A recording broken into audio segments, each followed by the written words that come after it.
त्यावेळी हिवाळ्यामध्ये तर भारतामध्ये किंवा जगातलं सगळ्यात थंड ठिकाण कोणतं आहे माहिती आहे का तुम्हाला? कोणतं? सियाचीन. बरोबर. सियाचीन मध्ये किती असं टेम्परेचर? -60 डिग्री. -60 डिग्री.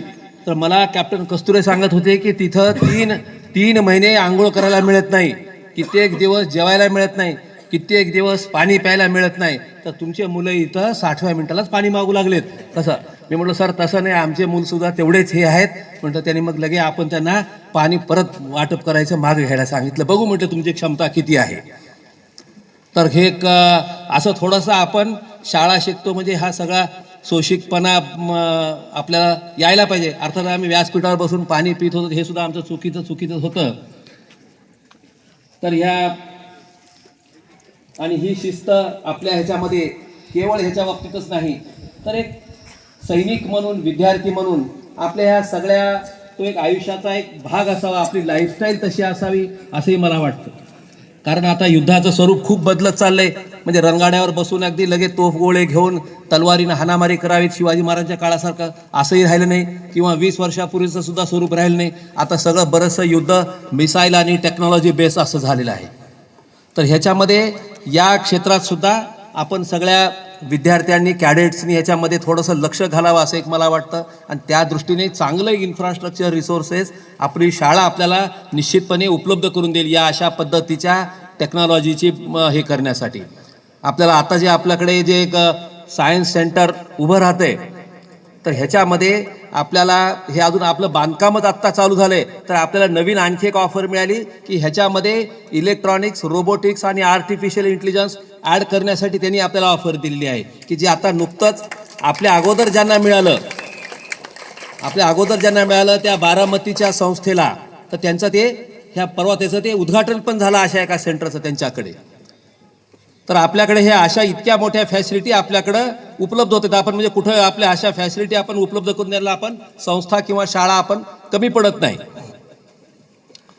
तर हा जो एक परत मी ह्या सिव्हिक सेन्सवर येतो की आपल्या मुलांना हे केवळ म्हणजे सैनिकी ड्रेस घातला, हे घातलं म्हणजे तरच नाही, तर आपलं दैनंदिन जीवन सुद्धा आपल्या ह्या शिस्तीमधून गेलं पाहिजे.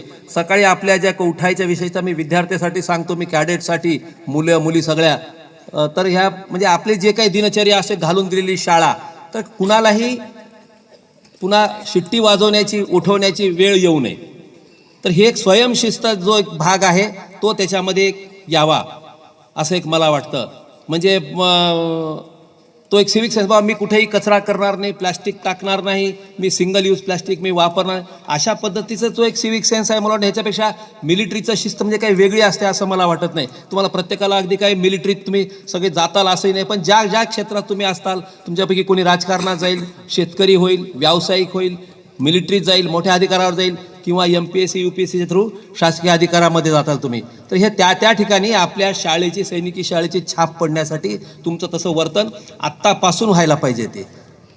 तर हे काय एका दिवसात बदलणारी गोष्ट नाही. त्याच्यामुळे हे आपण अशा पद्धतीचं एक आपलं दिनक्रम असा पाहिजे, तो आपण स्वतः शिकला पाहिजे. तुमच्यापैकी एक खूप म्हणजे मला ह्या मिलिटरीतलं सगळ्यात खूप मला भारी काय वाटतं, तुमच्यापैकी खूप जणांनी रुस्तम पिक्चर पाहिला असेल. पाहिलं का कोणी रुस्तम?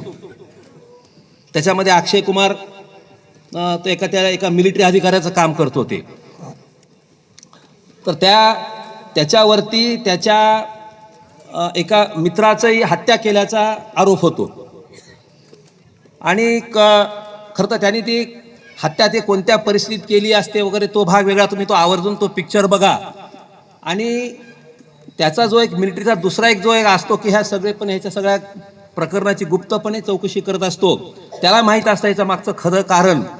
आणि पण तो म्हणतो की बा तू कोर्टात हे खरं कारण का सांगितलं नाहीस? कारण त्याच्यामध्ये जो एक मोठा भ्रष्टाचार त्या संरक्षण मंत्रालय पातळीवरून जो होत होता परदेशामध्ये आपल्या भारत सरकारच्या ह्याच्या काही उच्च अधिकाऱ्यांच्या आणि सैनिक ह्याच्यामधून, तर त्याला तो ह्याच्या समोर झालेला असतो आणि ह्याला तो उघड करायचा नसतो. तर त्यावेळेस अक्षय कुमार काय म्हणतो की बा मी हा विषय मी कोर्टामध्ये काढला नाही, कारण आज समाजामध्ये जवळजवळ सगळ्या क्षेत्रामधून लोकांची विश्वासार्हता उडालेली आहे. तर जे काही मोजकी क्षेत्र आहेत, न्यायालय आहे आणि विशेषतः मिलिटरी आहे, संसद आहे, तर याच्यावरचा लोकांचा विश्वास उडू नये म्हणून मी कोर्टामध्ये तशी साक्ष दिली नाही. म्हणजे त्यानं अक्षय कुमारनी त्या फिल्ममध्ये स्वतःचं आयुष्य पणाला लावलं. एखादं त्याला शिक्षा होऊ शकली असती, पण त्यानं ते मिलिटरीचं मग त्याच्या मागे जे झालं होतं कांड त्याचे त्याने कुठंही त्याने काढला नाही. पण हे जी म्हणजे स्वतःच्या देशाची जी मिलिटरीची इब्रतपणाला लागलेली असताना लोकांचा मिलिटरीवरचा विश्वास उडू नये म्हणून त्यानं त्याचं जे वर्तन होतं ते एक आपल्यासाठी सगळ्यांसाठी एक चांगलं उदाहरण आहे असं मला वाटतं. आता ह्या आपलं खरं तर युद्धप्रेम केव्हा येतं, जेव्हा कधीतरी फार मोठी विशेषतः भारत पाकिस्तानची आपली क्रिकेटची मॅच चालू असेल त्यावेळेस, किंवा युद्ध चालू असेल, ऑपरेशन सिंदूर सारखं जर युद्ध चालू असेल तर त्यावेळेसच येतं. तर हे देशप्रेम आपल्यामध्ये सातत्यानं जागृत राहावं. देशप्रेम म्हणजे तुम्ही मिलिटरीतच जावं किंवा त्याच्यामध्ये नाही गेलात तरी, किंवा आता अजून तुम्हाला काही काळ असेल तर ते सुद्धा तुम्ही आत्तापासून त्याच्या मिलिटरी शिस्त आपल्या अंगी बांधवावी. विद्यार्थ्यांनी, त्यांच्या पालकांनी, ते कुठल्या का व्यवसायात असेनात, सगळ्यांनी आपले एक सिव्हिक सेन्स की जो आपल्याकडे भारतामध्ये नाही. भारत आज खूप मोठी चौथी आर्थिक महासत्ता म्हणून आज जवळजवळ तिचं मान्यता मिळालेली आपल्याला, पण जो एक सिव्हिक सेन्स आहे, कुठेही अगदी तुम्ही मलबार हिल पासून आपल्या सगळं ह्याच्यापर्यंत पहा, रस्त्यावर घाण, पाण्याचा नीट वापर नाही, कुठे विजेचा नीट वापर नाही. त्यामुळे तुम्ही ह्या सगळ्या खरं तर मिलिटरी शिस्तीतल्या गोष्टी आहेत. आपण आपल्या पद्धतीने एवढं करू शकतो. मला आवर्जण्याप्रसंगी वाटतं की एवढं करावं, आणि ह्याच्यापेक्षा मिलिटरी शिस्त म्हणजे ही मिलिटरी शिस्त, मिलिटरी डिसिप्लिन आपल्या अंगात बांधली आपण, तर आपण कुठल्याही व्यवसायात जरी गेलो तर आपण जरूर यशस्वी होऊ शकतो. आणि ह्या शेवटी आपल्या सैनिकी शाळेचे श्री संतोष कलेवर यांनी जी एक मागणी केली की बा आपल्याकडं B आणि C NCCचं एक असावं. मला आठवतं की आपल्या कंसर्न अधिकारी त्याच्यामध्ये आप जरूर उसमें फोकस करेंगे. मुझे हमारे सब स्कूल और संस्था से एक रिक्वेस्ट है, और आपके इस पर पहले ही ये जो आपका अप्रूवल मिल जाएगा, ऐसे मैं आप सभी स्कूल की तरफ से आपको विनंती करता हूँ. धन्यवाद. सर, आपण सांगितलेल्या सूचनांचं पालन केलं जाईल याची मी ग्वाही देतो. यानंतर आजच्या या भारतीय थलसेना दिनाचं आभार प्रदर्शन करण्यासाठी मी प्रशालेचे सहकारी माझे श्री जीवन पांचाळ सरांना विनंती करतो. श्री जीवन पांचाळ.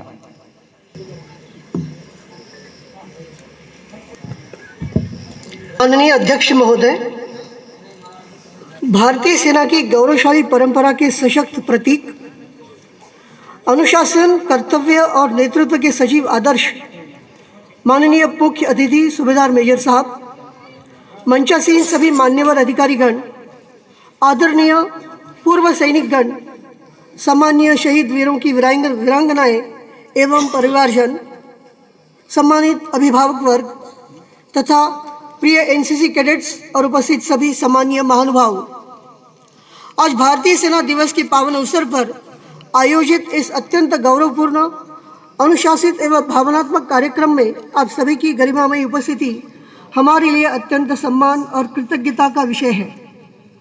सर्वप्रथम इस समारोह के मुख्य अतिथि के रूप में पधारकर अपने दीर्घ, अनुकरणीय एवं राष्ट्र सेवा को समर्पित सैन्य जीवन के अनुभवों से हमें और हमारे कैडेट्स को प्रेरणा प्रदान करने हेतु माननीय सूबेदार मेजर साहब के प्रति हम हृदय से कृतज्ञता व्यक्त करते हैं. आपके विचार, आपका आचरण और आपकी सेवा यात्रा हमारे विद्यार्थियों के लिए कर्तव्य, साहस, देशभक्ति का जीवंत पाठ है. आज के इस आयोजन का सबसे भावपूर्ण एवं गौरवशाली क्षण रहा शहीद वीरों की वीरांगनाओं का सम्मान. जिन परिवारों ने राष्ट्र की रक्षा हेतु अपने प्रियजनों का सर्वोच्च बलिदान दिया है, उनकी गरिमामयी उपस्थिति ने इस समारोह को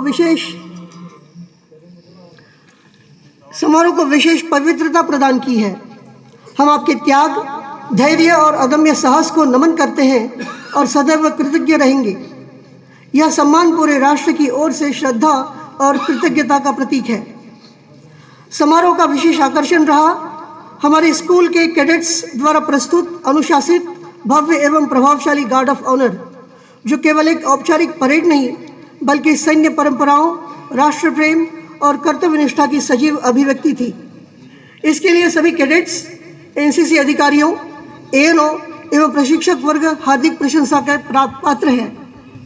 इसी क्रम में विद्यालय के कैडेट्स द्वारा प्रस्तुत कराटे प्रदर्शन ने भी सभी दर्शकों को अत्यंत प्रभावित किया. शक्ति, संतुलन, आत्मसंयम और आत्मरक्षा के उत्कृष्ट कौशल का यह प्रदर्शन न केवल शारीरिक दक्षता का प्रतीक था, बल्कि अनुशासन, आत्मविश्वास और मानसिक दृढ़ता का भी सशक्त संदेश देता है। इस उत्कृष्ट प्रस्तुति हेतु सभी प्रतिभावान कैडेट्स तथा उनके प्रशिक्षकगण विशेष प्रशंसा के अधिकारी हैं। इसके साथ ही आज के कार्यक्रम हेतु इसके पश्चात फ्लैग एरिया की सज्जा, स्वच्छता और संपूर्ण तैयारी के लिए विद्यालय के सभी कैडेट्स द्वारा दिए गए समर्पित, अनुशासित और निस्वार्थ परिश्रम की मैं विशेष रूप से सराहना करता हूँ। प्रातःकाल से लेकर कार्यक्रम के सफल समापन तक कैडेट्स ने जिस प्रतिबद्धता और कर्मठता से कार्य किया, वह सैनिक संस्कारों का सजीव उदाहरण है। इस अवसर पर उपस्थित आदरणीय पूर्व सैनिकगण, जिनका संपूर्ण जीवन राष्ट्र सेवा और बलिदान का प्रतीक है, आपकी उपस्थिति ने इस कार्यक्रम की गरिमा को और अधिक ऊंचाई प्रदान की है। आपके योगदान के लिए हम सदैव ऋणी हैं।